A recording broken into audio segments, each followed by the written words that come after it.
You walk in a party and there's someone in there that's the life of the party and everybody's gathering around because they have this great energy and they fill you up being around them. They make you laugh. They make everything lighthearted. Then there's a guy in the corner going, oh, the food's bad. This place, why am I even here? Nobody goes around him because he's draining.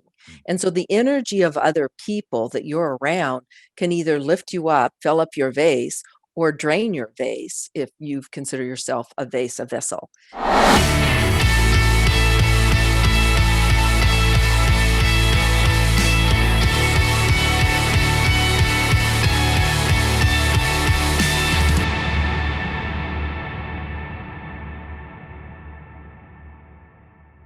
Hey, Marla, welcome to Real Men Feel. Hey, thanks for having me on the show. I'm very excited to talk to you. We're going to talk about burnout, which is, it's kind of like always, someone's always using that phrase and complaining about it or dealing with it or asking advice for it. So I always like to start at the basics. So, how would you define burnout? Burnout can be different for different people. Burnout can be everything from being stressed all the time, racing heart, anxiety, tension in the shoulders, headaches, that type of thing. It can also be someone that just feels depressed and drained because they're not happy in their life or their job, or with their boss. It might be somebody who feels beat up because they're always being judged or judging themselves. So burnout can come from many different sources. And the definition of burnout is when you're just like I said, depends on the person, but when you're just exhausted, you're tired, you're not feeling good. So, is that kind of the difference between stress and burnout? Like, burnout is kind of the nth degree of a lot of stress. Yeah, because stress comes at you all the time. Stress is something that happens, and our body actually has the systems within it to respond to stress and to fight off stress. But when we're in a constant state of stress or under a lot of pressure or unhappy, that just keeps piling on, it stacks and it builds, and then it starts affecting your body, and your body starts reacting, whether it's with the tension or the racing heart or the anxiety or illness, which in my case, I experienced several different times Yeah. in my life. Yeah. So yeah, was it your own personal experience that got you interested in focusing on burnout? Absolutely. I think that it's now my purpose and my passion, but your life story really dictates who you are and what you're supposed to be doing in life. And my life story was I was very successful executive helping grow a $12 million company into a $2.3 billion company, but I kept getting stress related diseases along the way that stopped me flat. And I'd have to go out and heal myself and come back. And at the end, the third time, my doctor said to me, Marla, if you don't stop, you will die. So basically, I was kind of, the burnout comes from three things, I think. One of them is that high driven stress person that's type A, that's a perfectionist and really cares about what people think and wants to meet everybody's expectations and doesn't say no, which was my story the first time. Once I got on top of that and figured out how to heal that, my second problem was getting to a job I didn't love. And so I get depressed. And then the third time it was a bad boss. And so you need to understand that you need to listen to your body. In every single one of those, my body told me to stop and to re-look at my life, but I didn't know how to stop or how to re-look at my life at that point, right? I had to figure it out. What are some of the specifics? Like, what is your body telling you? Are you talking more intuition or early signs of disease, or what was that like? So the first time it was early signs of disease, the constant stress. So what happened to me is I had, constant aches and pains and body, it just wasn't working right. And then one day I couldn't get out of bed. And I didn't know why. And I went to the doctor, and this was in the 80s, and it was before chronic fatigue was a thing. But basically, I had Epstein-Barr virus, which it took them 4 months. They kept telling me it was in my head and to just think positive. Well, I'm the most positive person I know. So it wasn't. They told me to go home and rest, and all I could do was rest because I had no energy. But when they finally gave me a diagnosis, it's not the diagnosis that's important. It's important to figure out how to re energize your body if you're exhausted. And what I heard on the radio during the period of time when I was trying to figure out what was wrong with me, because I was dragging myself to work and getting through the workday, but I could hardly lift my limbs. I was so exhausted. And I heard on the radio that if you try yoga, this is in the 80s before yoga was big, if you try yoga, you will have energy. So I went home from work that day and said to my husband, will you drive me to this yoga class? I don't have the energy to get there, but I want to go see if it really will give me energy. And it did. And yoga changed my life the first time.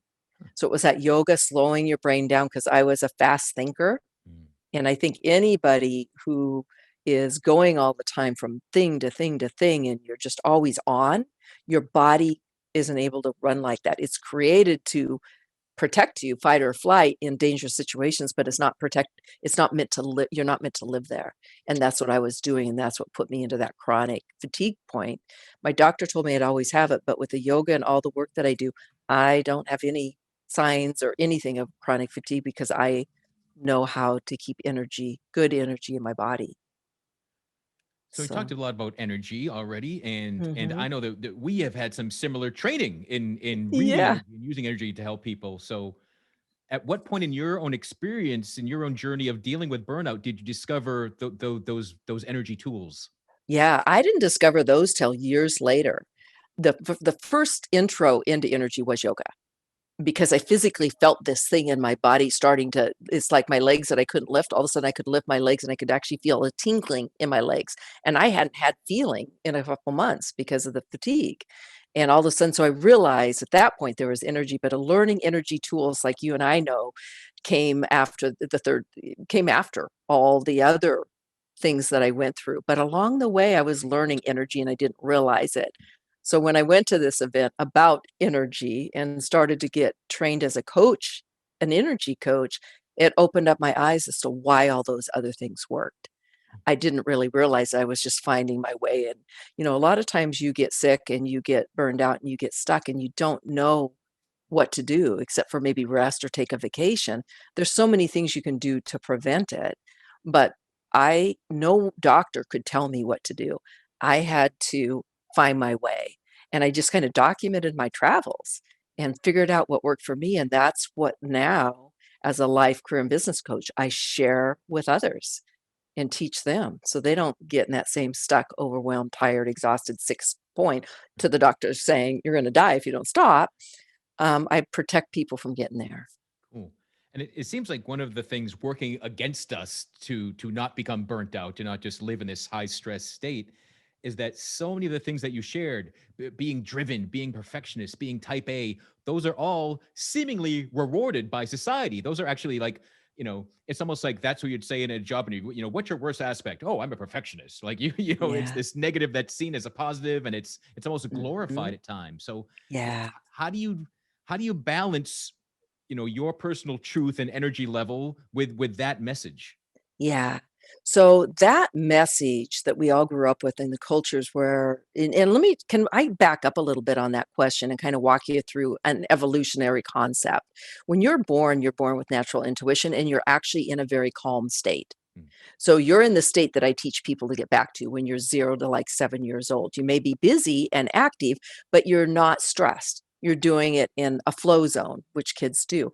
As you get older, it becomes really important to you how you fit in and whether you get the right grades, get in the right college, to go to right school, to get the right job, to make all the money, right? So all of a sudden, all those things are putting the pressure on you. It's the outside expectation and it's fitting in that causes that pressure on you that starts to burn you out. But if you were to continue, and some people do, to live in that flow state all the way through those years and follow your passion, you end up not ever getting stressed because you're doing exactly what you're meant to do. And so, what I do is I take people back to what it is that they are really passionate about and love because then you don't get in that. And it's not about being I mean, I was born type A. My dad worked all the time. I didn't even see him for, like, 6 months of the year because he was in a CPA with his own firm, and the accounting tax time, you didn't see him, right? And so that was my role model. That's what I learned, and that came ingrained. It gets auto-programmed in us. Now I work hard. I get a lot done. I probably do twice as much as I used to do when I was under stress. Because when you're under stress, think about it. When you're tight and you're tense and your head isn't working as well, your body isn't working as well, and you're not as productive. When you're light and free and feel good, you are a lot more creative, a lot more productive, and you actually get more done in less time, and you're more effective. And people connect with you more because you're running at this really good energy versus that tired out, exhausted, drained energy. So there's a true advantage to learn how to get back in what I call the being zone from the doing zone, which is what we learn from like age 5th grade up, right? Did that answer your question? I'm just thinking back to your question Yeah, who in a knows? roundabout way. But There you go. it's a fine Okay. answer. So we're just gonna keep going because Okay. one thing that I tell clients often is that, especially for people that aren't used to, we're talking energy. What does that mean? But Mhm. we can all tell when we feel tightness, when we feel Yes. stress, and our Yes. bodies literally contract. And the Yes. whole, you hunch over your keyboard and your face Mhm. scrunches up, and oh, I got to get this done, and the boss is yelling at me, and things are going wrong, and that constriction makes everything more difficult. Right. Right. So Right. that's the stress zone. That's the forcing everything zone. So is that the doing zone, as you were saying? That's the doing zone, and basically, when you're that tight and that tense, if you think about it, the energy can't run through your system because there are actually energy channels. Your blood vessels, your everything tightens up. That's when your blood pressure goes up, your cholesterol goes bad, all those other things impact you because you are so tight and tense. And so learning to live in the zone, the flow, loosens all that and actually makes you more productive. So then, can there be a positive side to burnout? Like if we listen early, and it's is it life telling you you're supposed to be doing something else, but you ignore that? Is that the Mhm. road to burnout? I think burnout was a gift every time it came to me because I learned a lesson. I think everything in life that's a challenge, that if you learn something from it, you're going to get better. And burnout's just one of them. It's though when people keep doing the burnout, I know too many people, and I've coached people who were close to death, but too many people that have died at too young of age because they burned themselves out and their body shut down, which is what my doctor warned me about. I almost went there, right? I changed my life later in life into one that's more flow state.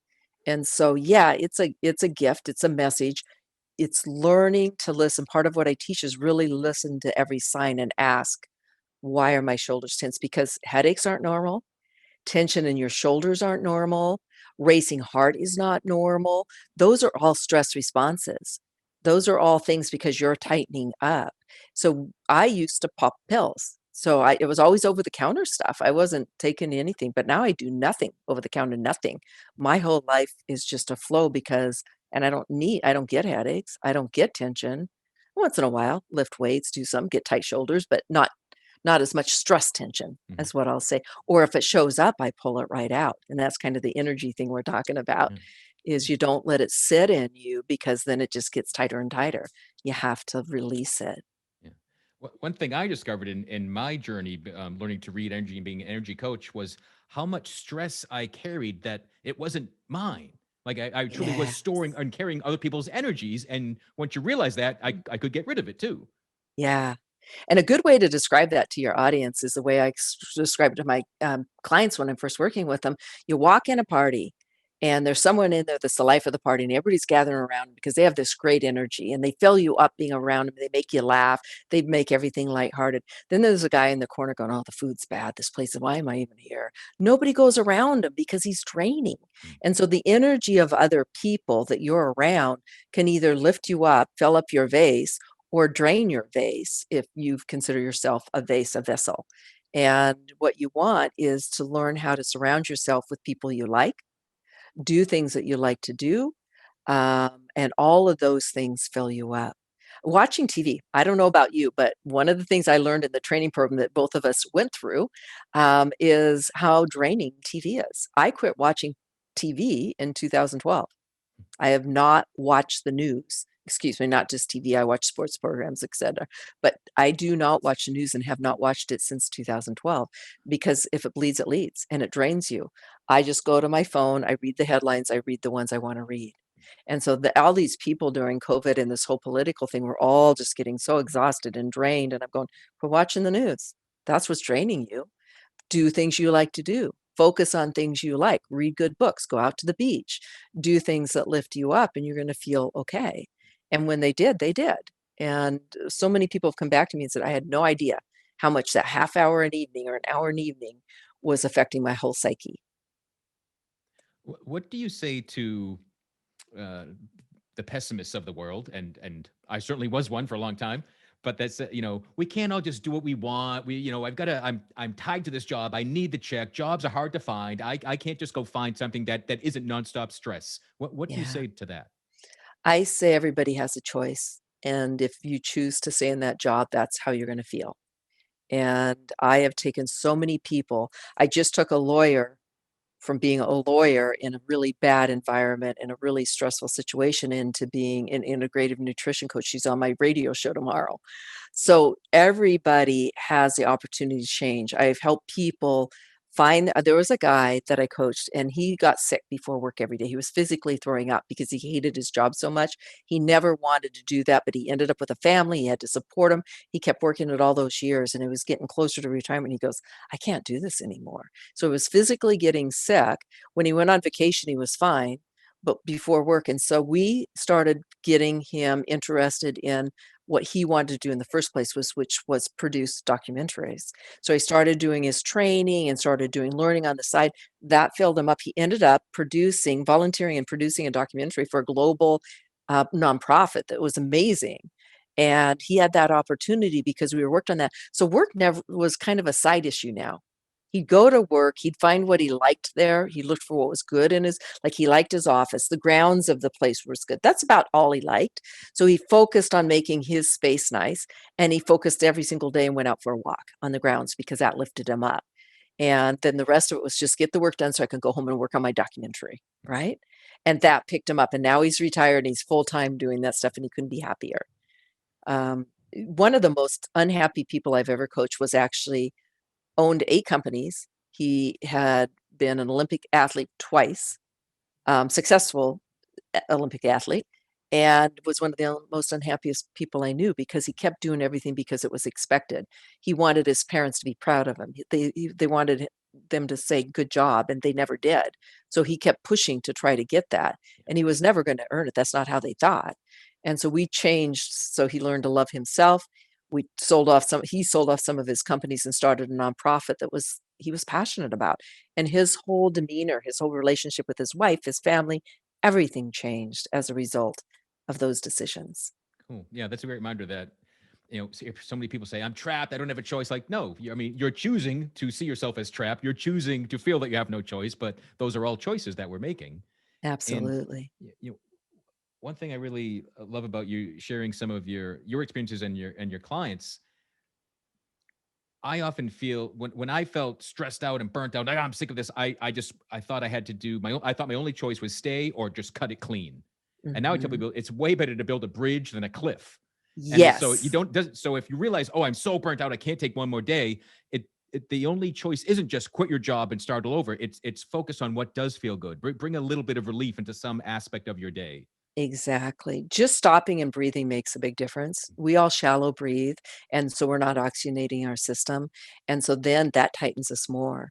The more you breathe and spend time outdoors, the better you're gonna feel, and that helps you with that job. And my suggestion, never cut it off, but if I've worked with people who have lost their job, it wasn't even a choice, and they went from this great high-paying job that they thought was what they needed should be doing in life into going, "What am I gonna do?" And we end up doing totally something different where all of a sudden, for the first time in their life, they're actually excited about going to work. They're actually feeling good inside. They're actually healthier and happier than they've been in their entire life because they're finally following their heart versus their head. And that's a big thing that I work with clients on is understanding that we do what we do because of this automatic programming or subconscious inside of us. And when we can understand the things that are preventing us from having the life we want, clear those things and just start moving towards what you do love, your life transforms. Mm, indeed. Cool. So now we're definitely talking about, and I usually hear burnout in regards to a job, a career. Mhm, Can mhm. some other aspect of life burn you out? Yeah, a lot of people came to me during the last year because the family situation, everybody in one place, everybody working, trying to have kids in school, a lot of burnout came from just trying to manage your home, right? Or being people actually, when you go into depressed state, you go into a burnout state. People that were depressed about being alone. A lot of people are so used to always being with people when they all of a sudden had to just be by themselves, they didn't know how to do that. And that's a healthy thing to learn how to do is learn how to be really comfortable with yourself and happy in your life without anybody else in it. And it's hard for people to do, and especially men. Mhm. Not to pick on your group, your sex, but it's true. And when I've coached women, they get it faster in that thing. But men, it's really hard to be by yourself. But it just depends on your upbringing, your situation. And those that do, guys that like to just go out, I'm going to go out and fish. I'm going to go out and do some fly fishing. That is a great thing to do to reboot your system. And you're by yourself and you're happy and you're calm and you're just throwing that line back and forth. It doesn't matter if you catch a thing, right? It's the experience. So, why do you think it's more challenging for men to just be still? Most men, and I have a lot of male clients. I probably am close to 50-50. A lot of my male clients operate what I call more in their head than in their heart, and it's harder for them to learn to operate in their heart. But in reality, the heart is the most powerful brain in your body. Your heart is considered a brain, and they've proven this scientifically. Your gut is a brain. It's connected by the vagus nerve up to your brainstem and feeds information. 90% of the messages from your gut go up. But men have a hard time listening to their heart, listening to their gut, because that's listening to your body. That's getting kind of too touchy-feely, right? But men, when you do learn how to feel, when you do learn how to do that, you become powerful because that's where your intuition lies, and that's where you really know if you're doing the right thing or not. It's the head and the judgment and the stuff that keeps you stuck or keeps you stressed or keeps you unhappy. Right. Yeah, because and I found that it goes into you mentioned the upbringing, the training, what society Mhm. says, and rewarding that action only, and that I'm in protector mode, or I'm Yes. in breadwinner mode, or I'm in fast achieving mode, or I've got to the top of the ladder, or whatever. And the ladder can Yeah. be work, fishing. We have Yeah. ladders for everything. Of where a guy thinks he has to get to the top of it, but Yep. yeah, and I remember one of the earliest meditations I ever did was just this relaxation one, and it just inviting your energy to drop from your head down into Mm, your heart, and I could really mm. feel it. And it was like take an elevator and let yourself drop it down deeper into your body. It was like, wow, I feel Yes. so different. And I find lots of guys Yes. through yoga or even working out in some other way, they might feel their body for the first time.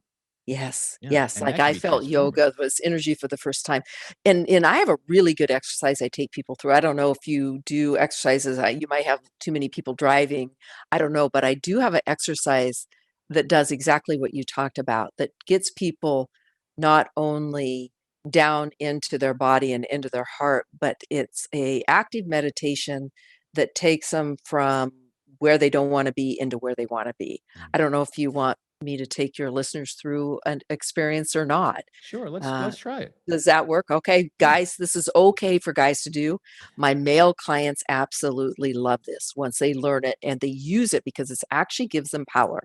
And men love to be in charge and feel in control, right? And this exercise does that. Okay, so what we're going to do is we're going to start with breathing. I'm just going to close my eyes so I get into the zone. Feel free if you're listening to close your eyes too, because it's going to be more powerful for you. In fact, you have to close it for part of the exercise. So we're just going to take a deep breath in through our nose and we're going to breathe in confidence and calm. And I want you to feel your body, your stomach, everything expand as you breathe in. And then you release through your mouth, releasing all stress and anxiety and overwhelm or burnout. Again, a deep breath in full of calm and confidence. And release through your mouth anything that doesn't serve you. One last time, a deep breath in and release through your mouth. That alone will put you in a calmer state. Now, what I'd like you to do is I'd like you to keep your eyes closed and I want you to just roll your eyeballs up to your forehead, up like you're trying to look at the top of your head, but your eyelids are closed. That's going to put you in a slower state, brainwave state, just doing that. Now, we're going to lower our eyes, part where you're going to look left through your eyelids and right, and kind of take your eyes back and forth, left and right. And that's going to continue to calm you. Now you're going to lower your eyes down towards your chin, and in front of you is a staircase. And we're going to go down that staircase, and every step we take, we're going to get into a calmer, present state of being because that's where you're going to be most productive and creative. And so we're going 10, 9, 8, 7, 6, getting more relaxed. 5, 4, 3, 2, 1. Now in front of you is a screen, like a big movie screen in white, and it's you in your present situation, whether you're under stress or strain or feeling burned out or feeling like you can't see a way out. See yourself in that situation on that screen, all the stress and all the stuff that comes with it. Now. And what you're doing, you're looking at the screen, by the way, I forgot, you're having your eyes up at like a 20-degree angle behind your closed eyelids, that you're kind of looking up at the screen.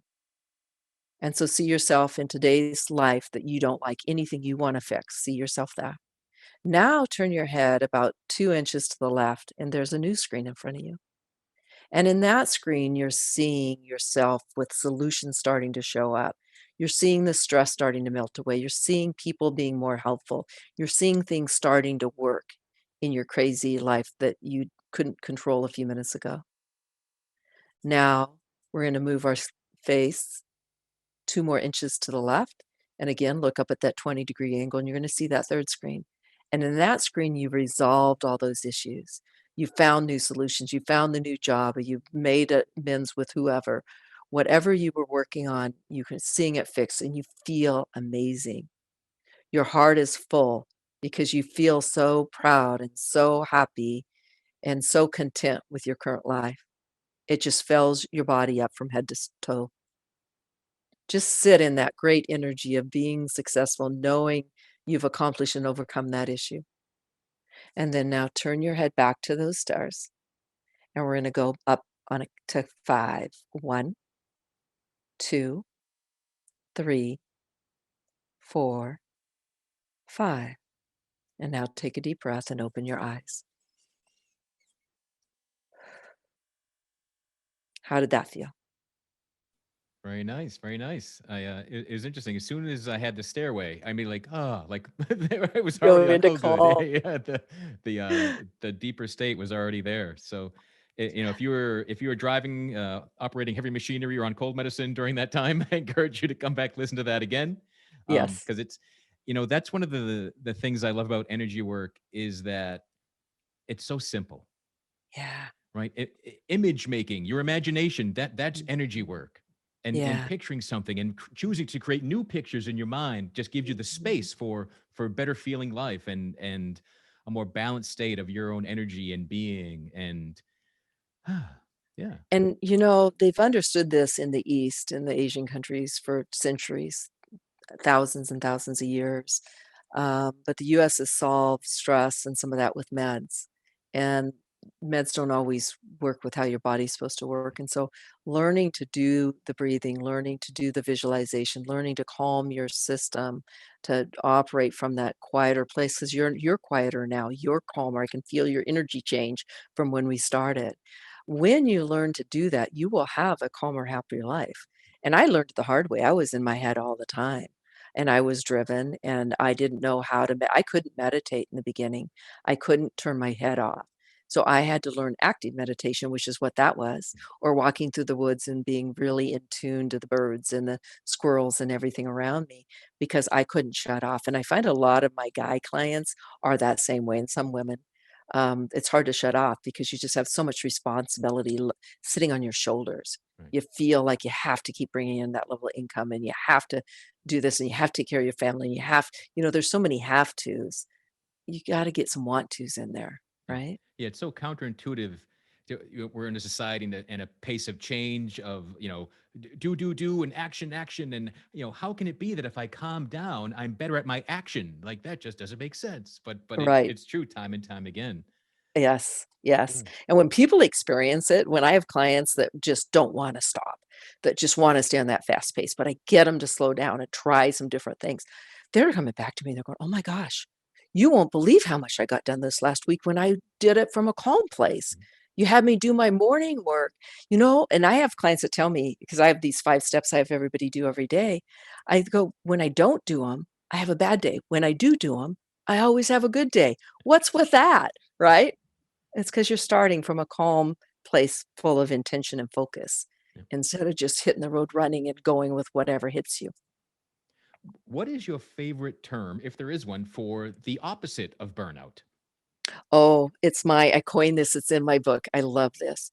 The art of happiness is in the pause. I sign all my books with that. Because when you stop and pause, think about it. Where do you go on vacation? Where do people go on vacation? The beach? Because they need to pause. Mm. What if pause was part of your everyday life? I love that. And it's also the art, I could extend that. It could say the art of happiness, creativity, and productivity is in the pause. Mm. Because your brain, Thomas Edison's great example. Let me share my Thomas Edison story. He used to sit and he invented how many things? 10,000 things, right? He had a lot of patents, a lot of inventions. He used to sit at his desk with his hands with two balls in each hand, with them sitting on his lap. So he just had these two balls and he'd start to fall asleep. And as soon as his body went into the theta state, into that dream state, the balls would fall out of his hands and he'd sit up and he'd start writing whatever had come to him. Because when you're in that calm state is when you get your best ideas. And some of the most famous inventors and artists and musicians that you've ever heard of in your life all realize that. That's where they got their brilliance. Hmm. Awesome. Is it ever too late? Can someone be so burnt out that there's no turning back, there's no recovery? No, because I got to that state, remember? I was told I would almost die, excuse me. I was told I was gonna die if I didn't stop. My adrenal glands were shutting down. And so, yeah, I got to the peak. I didn't go to the near death experience, but I went to you could be at the near death experience if you don't stop. Mm. And I brought myself back. It was work. It wasn't easy. When you're at that stage, it's a lot harder than when you're just stressed all the time. I can turn your life around really fast if you're in the earlier stages. But once your body starts having illnesses, constant headaches, constant tension, constant backache, constant whatever your problems are, all illness is related to this stress response because the stress tightens your body and it inflames your body, and the inflammation in your body causes the illness. It's all related. Mm. So when you can get on top of your head and learn to operate in your body, your heart, and your gut in combination with your logical head, we only use about 5% of our conscious brain. You've heard that, right? Yeah. The left and right brain. Most of it's our subconscious based on our auto programming. And so it's learning to kind of learn from that voice because it's giving you messages you need to hear messages from, but quieting it, learning from it, and then operating from your heart, gut, and your conscious brain Cool. So is. tell me about your burnout prevention roadmap. Yeah, so I have a new course. I'm very excited. I finally have taken all this knowledge that I have and I put it into a 6-week course. And it's the burnout prevention formula, where I'm taking people from semi burned out or stressed and learning what to do to prevent going to total burnout and building these things into your life so you can live a life in the flow or the being zone like I do. In my book, and a famous saying is, we're not human doings, we're human beings. So I teach people to be human beings again, right? And then that puts them in a calmer state. It's really moving from kind of a burnout feeling into a bliss state in just 6 weeks. Mm. Cool. And that So it that is course is starting in April. Yeah. excellent, excellent. And so this is about kind of daily practices, rituals, how to keep yourself calm, Mhm. how to get that breathing practice or movement practice. Is all sort of is that along the lines? Exactly. Yeah, I educate them on a lot of things that cause them to be where they're at, and then the tools and techniques they can do to keep out of there. So I set this class up so it's 1 hour a week because stressed out people do not have a lot of time or energy to spend learning. They have too much to do. And so I made it an hour work and I'm making it interactive so they stay engaged through the training. And then they have little things they need to do and add on to their schedule, but they're simple enough that anybody can do them, and they're going to start making them feel better. So they're going to want to do them. Cool. Awesome. Yeah. So if someone's listening and they're like, I just I can't go to work one more day tomorrow. They're at the breaking point. And maybe a doctor has told them or hasn't told them, but they feel like they're going to die if they go in one more time. Right. What's the best advice for like in the now moment, what to do with that feeling? Stop and breathe. And then I have a little tool, and I think you know this tool too, that I have people use to just get them into a calmer state. And so let's just run through it real quick. Is you stop and do the 3-part breathing that you already learned. And now what I want you to do is I want you to visualize that you have a bubble floating above your head. And in that bubble is a magnet. And it's the most powerful magnet in the world. And I want you to just feel that magnet pulling that stress, that overwhelm, that complete at the end of the road feeling out of you, where it's just getting sucked right out of you. It's getting pulled out and pulled out and pulled out. And that bubble's getting bigger and bigger and darker and darker, and you just keep pulling it out and pulling it out. So all that tension and that fear and that anxiety is just getting sucked right out of you. The tension out of your shoulders, the headache, everything's just getting pulled out. And when you feel lighter, you feel more comfortable, you can reach out and touch that bubble. So now that you've breathed and you've gotten yourself in a calmer state, you can logically go about, what do I need to change? And ask yourself that. And call Marla. Set up an appointment. I'm here to help you, and I think you can help them too. Call, yeah. Cool. So, Yeah. so what's the best way for people to find more information about the burnout prevention formula, your class? Okay, so you can go to my website, www.marlawilliams.net, and I will soon have a link. I've been working on it and things. I'm not the tech wizard, so technically things aren't where they're supposed to be today. Where I was going to tell you exactly the link to go to, but if you go to marlawilliams.net, and it'll be posted also below this webcast what the link is for you to go to learn about the class or to learn about talking with me. I do comp calls right up front, so I'm always happy to talk to people to see if I'm a good match. Sometimes I am, and sometimes I'm not. Awesome. Awesome. Yeah. Well, yeah, burnout, especially, we're in the pandemic of COVID still, and all the issues that it brought, and it seems to have brought, an epidemic of burnout as well, for It either has. worry and stress about the people that still aren't getting any sort of income, they're really struggling, and then other people seem to be working harder than ever to keep up with the pace of change and acceleration, and the fact that maybe everybody isn't around helping as much as they used to. Right. So yeah, there's never been a more crucial time on the planet It, for it's been a humans to rise difficult time. above stress and burnout, and to realize, again, it's the simplest tools that can make us feel so much better and different. And in an instant, you can see how much better you felt just after the few that we've done. And I'm sure any listeners that were following along also felt lighter. And that's the key, is don't run in tension and tightness and headaches. Pull that stuff out, and then you can operate more calmly with moving forward. Awesome. Yeah. Is there anything that stands out that you wish more men knew? Mm. That it's okay to feel, which is your message. It's okay to listen to your heart. Your heart is your intuition.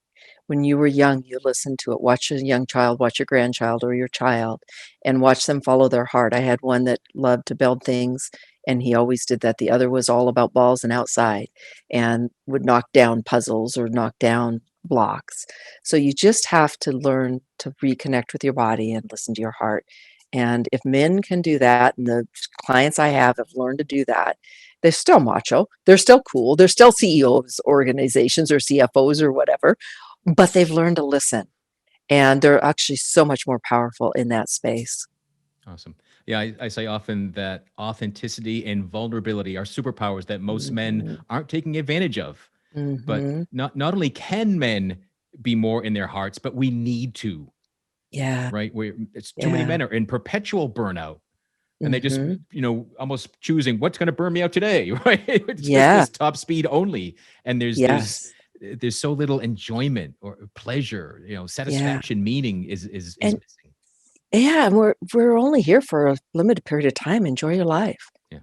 Don't push yourself so hard that there's no enjoyment. So it's really trying to find that balance. And I realized I was a leader in a company helping lead strategic planning, everything. I understand fast pace. I understand the going, doing, because that's exactly what I did. And I still was working in corporate America when I learned all these new techniques and learned how to operate more effectively in a corporate world. So anybody can do it, no matter what your job is, no matter what your stress is. You can learn to listen to your intuition, because then you're always making the right choices, and you can learn to operate in more of a calm, peaceful way. And then your life will actually be so much better. Yeah. It's so easy to say, but until people actually feel it and experience it, that's why I do these exercises. Until they experience it, they don't really get it. Yeah. Like I didn't. I Yeah. didn't get it till I felt that energy from yoga, right? Yeah. No, I've always said energy work is much better experienced than explained. And Hmm. you can't. And we, give them little tastes and share some of the tools, and that's really cool. So I really thank you, Marla, for all the work that you've done on yourself, so that you can Yeah. share that work with others. Yeah. That's just so crucial. And burnout is just an epidemic. So I'm glad there's another another tool, another way to release that, another way for people to realize they can make a new choice instead of just feeling like they're at the end of their rope. Exactly. Exactly. Well, thanks everybody for listening to us today. Please subscribe, share, follow, review, comment, whatever is the thing possible on the platform that you're watching Real Men Feel, listening to Real Men Feel. We appreciate that. Your support means the world to me. And there's now a link at the bottom of the show notes allowing you to give as little as 99 cents to help keep Real Men Feel going and support us in reaching more men. Until next time, be good to yourself.